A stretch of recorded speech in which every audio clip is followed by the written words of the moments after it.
On a brûlé 6 mètres cubes l'année dernière. Il faudrait voir à la baisse pour le prochain hiver.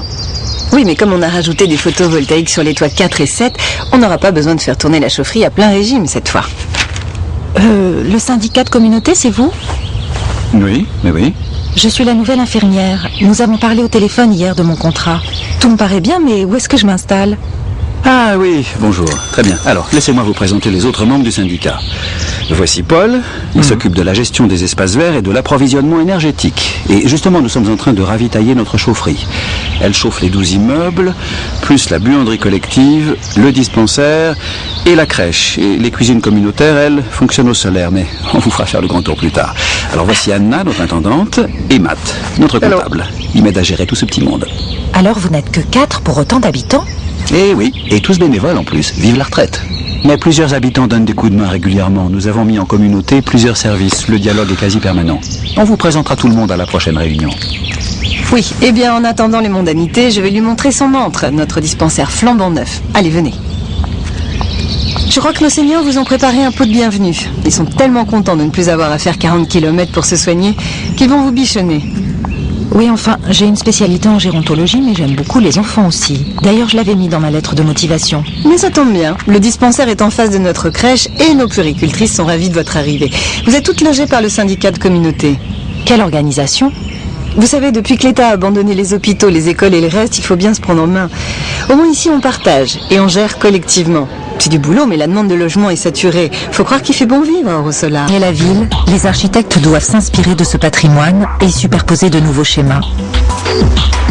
On appelle ça de la réhabilitation, seul moyen de faire évoluer l'habitat sans tout détruire.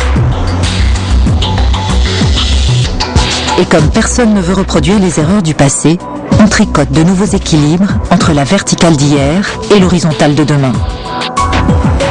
Ce qui permet déjà de créer du lien architectural entre l'existant et le neuf, entre les différentes échelles, à savoir une échelle beaucoup plus horizontale avec les nouvelles villas urbaines que l'on vient créer et les tours qui existent et qu'on réhabilite. L'idée principale dans la réhabilitation des tours est de ramener le végétal au cœur de l'îlot et on matérialise cette idée en se servant des jardins ouvriers qui avant étaient toujours un peu éloignés des espaces de vie, détachés. On vient les mettre en façade. Donc ils montent les tours, ils grimpent les tours. Et donc en fait ils sont l'extension, le prolongement des espaces de terrasses, des balcons, deviennent des jardins.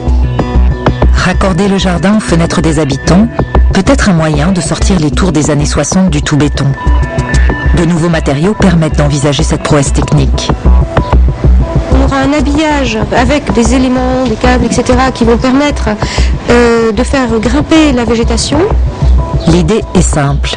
De grands caillebotis qui montent en façade sur la tour et des balcons prolongés sur plus d'1 mètre pour faire la sieste ou cultiver ses tomates. L'ambition, retrouver l'esprit du jardin ouvrier, mais à la verticale et à tous les étages. En mettant les moyens sur l'isolation de ce bâtiment, sur la réflexion de ses façades, eh bien on pose cette réflexion de comment habiter autrement. Comment habiter autrement au cœur de ville, une tour tout simplement. Donner une deuxième vie aux grands ensembles, c'est trouver une alternative au déplacement de milliers de personnes, proposer des logements sociaux revalorisés et pourquoi pas, remettre un peu de chaleur dans les relations de voisinage. La réhabilitation est une partie de la solution, mais elle ne suffira pas. Pour loger tout le monde, il faudrait construire de 400 à 500 000 logements chaque année.